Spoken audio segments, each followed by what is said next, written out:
What are you boys doing in here?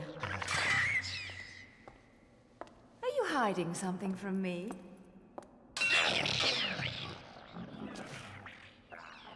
Come on.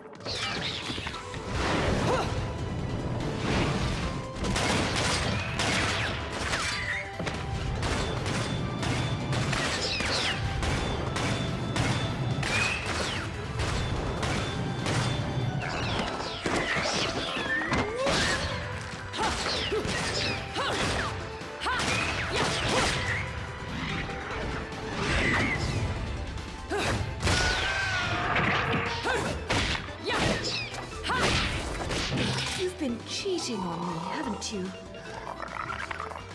Someone else caught your eye?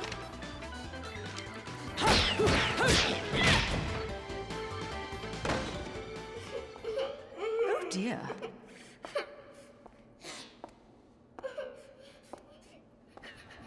Something tells me I'm going to regret this.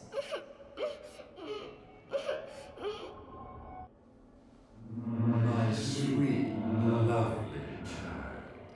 She is the key to your future.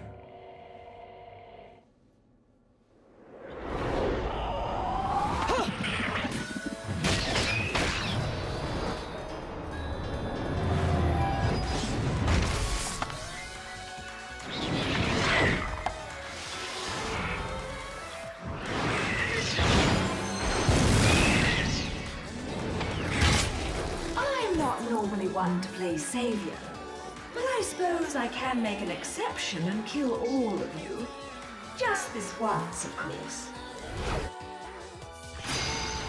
So there we have a bit of... Oh, first of all, welcome back, folks, to Let's Play Bayonetta. So we have a lot of heavy-handed foreshadowing there. Also, did you notice that the mysterious disembodied voice I almost revealed his true name used a different call to refer to Bayonetta? It's usually my dear sweet child. There it was my sweet lovely child. So he says that Cereza is the key to Bayonetta's future, which again pretty heavy-handed foreshadowing.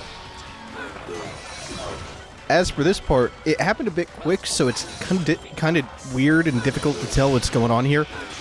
So, since Cereza is normally in the real world, and we've seen Bayonetta in Purgatorio so much without this shimmer around here, it can be a little confusing what's going on in this section.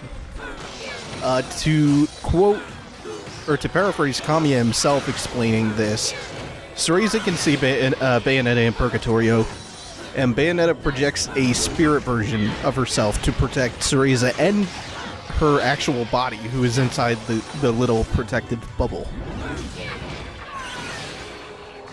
And this mechanic is used throughout the next big section of this chapter, and it also pops up again in an Alfheim challenge.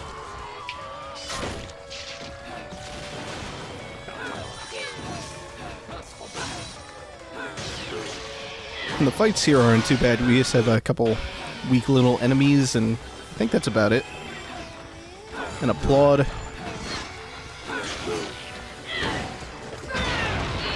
Sorry, I'm kind of listening out to see if I can hear something. If I hear it, I'll let you know what it is, but otherwise, pretty good. I'll get back here. Okay, cool.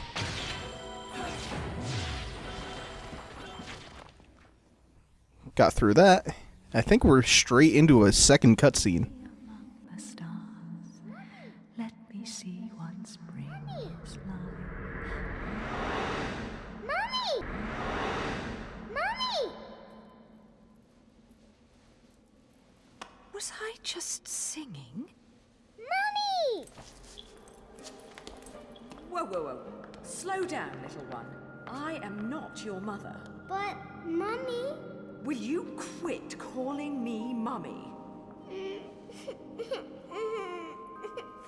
Oh. If there's two things I hate in this world, it's cockroaches and crying babies. Well, a crying baby cockroach would be truly terrible. So don't you dare cry. Yes, Mommy. Fine. You've got to be a strong little one to survive in a place like this. What's your name, anyway? Cereza. Cereza? You're not from Vigrid, are you, little one? Where are you from? I'm from my house. Well now, I'll hazard a guess this isn't your home. So what on earth are you doing here? My daddy told me to come here. And where is this daddy of yours? He was at work, but now I don't know where he's gone. I want to go home. I can't just drag you along wherever I go, little one. So you'd better not be getting attached to me. Yes, Mommy? Come now, little one. I'll help you out of here, but that's all. And you have to promise there'll be no crying. A single tear and you'll be crying alone. Got it? Okay, Mommy.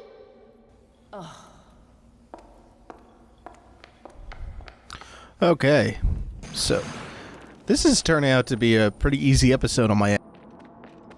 Wow! Props to Audacity for the automatic recovery features. So I was watching Awesome Games Done Quick before I sat down to record, and I left all my fans on very, very low, and I wound up overheating the PC I used to record my commentary on. And luckily, Audacity has this handy little auto recovery feature. So, this is salvage. This diary is the Faith of Laguna and the development of Vigrid.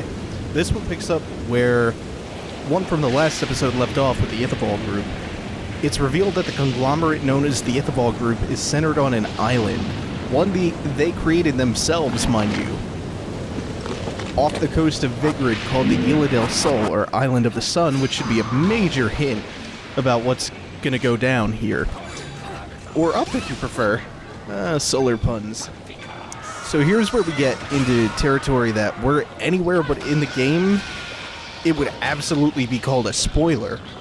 So while talking about how everyone worships this pantheon of Laguna, Antonio draws the connection that the Ithavoll group was developed at the same time as the Laguna. Its CEO is a paragon of the faith, which was mentioned in a previous journal. God, hiccups again. They plague my Let's Plays. And he may even be a descendant of the otherwise expunged Lumen Sages.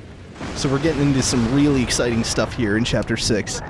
So that part, just prior to this, tripped me up the first time I did it. You have to use the lamppost to hit the angel who's in Purgatorio, because it's transdimensional lamppost. So I can't remember if we already fought an enemy like this before. Not a beloved, but the bigger version here. No, we haven't fought him yet. Okay.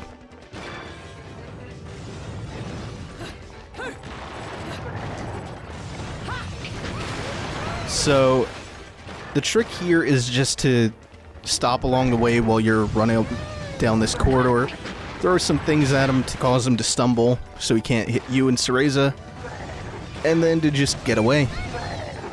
And if you're doing this part and you're worried about your rating, Cereza, her shield can take damage. It won't affect your rating at all.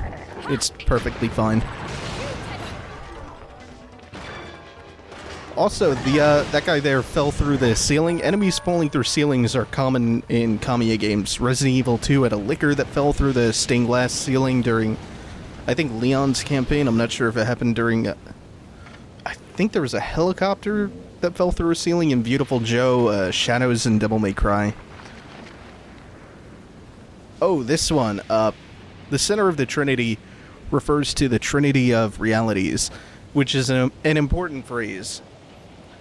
Rodin set the bottle analogy up early in the game, but I don't think he mentioned that phrase specifically, and it's going to become a very important one later. All this notebook really does is package the information we already know and give it a nice title. You have the human world, Inferno and Paradiso, Heaven, Hell, and Earth, as the trinity of realities, and in between is Purgatorio. That much we already know. And there's a somewhat illuminating paragraph at the end, though. Moreover, and I'm quoting Antonio here, moreover, what we identify as material objects may have different appearances in the different realities. Yet when these items are destroyed in one world, they will be destroyed in all worlds. This may explain why many place religious interpretations upon the phenomenon of unexplained destruction that occurs during their everyday lives.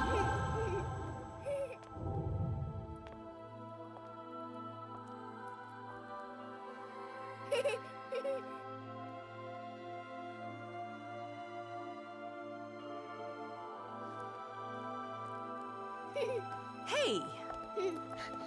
This is probably how you got lost to begin with.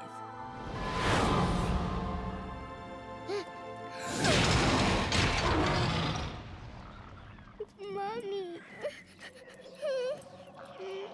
Don't worry. It's always scary the first time you see them. So, where was I? Oh, yes. Your kind invitation. I do hope you've prepared dessert as well.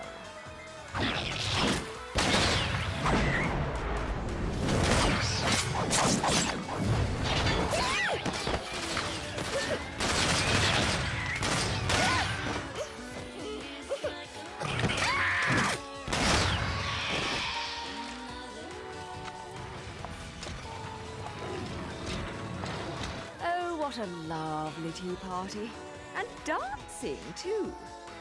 Cereza, my dear, watch and learn. Oh, what I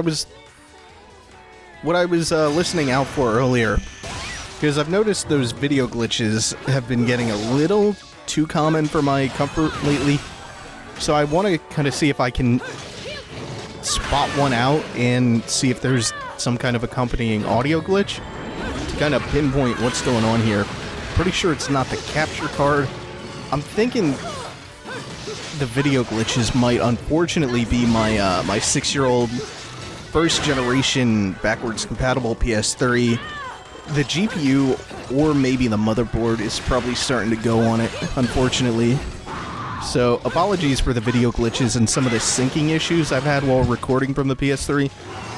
It's kind of out of my control for a little bit.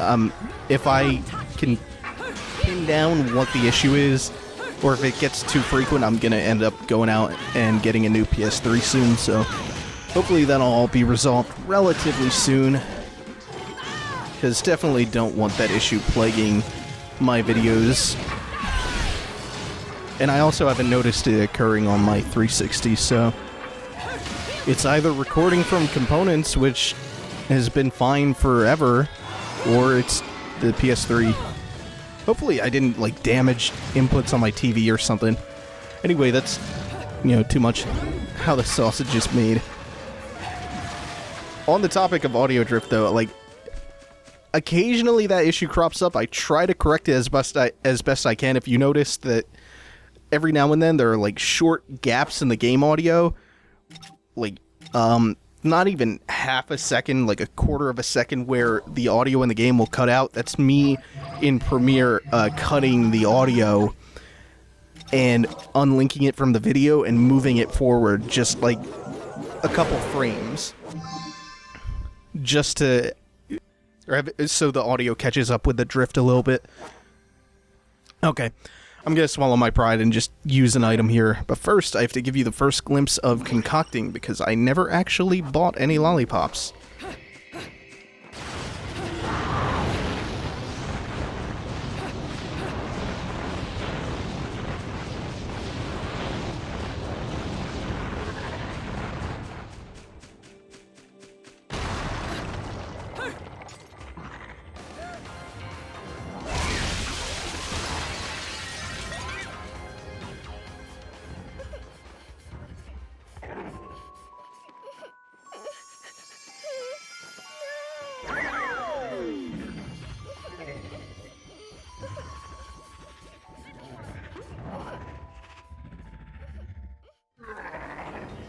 This game has such excellent, creepy monster designs. Like that almost waxen, occluded lips that look like they're tearing apart. Like they're being stretched and torn like putty. Oh, I love that.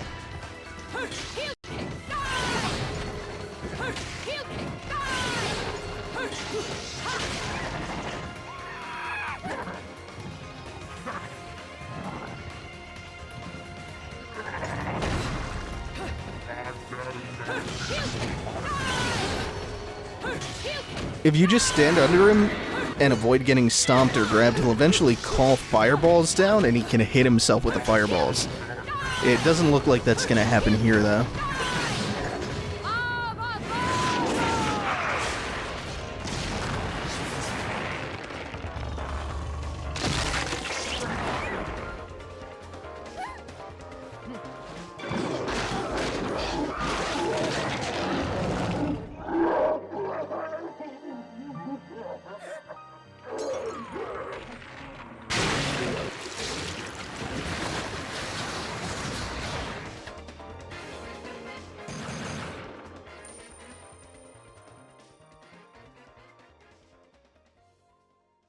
Okay, so next episode we will see what that was all about, and maybe even squeeze in Chapter 7, because I think that's the next boss chapter. If there's time. Thanks for watching, everyone. Take it easy. Have a good one.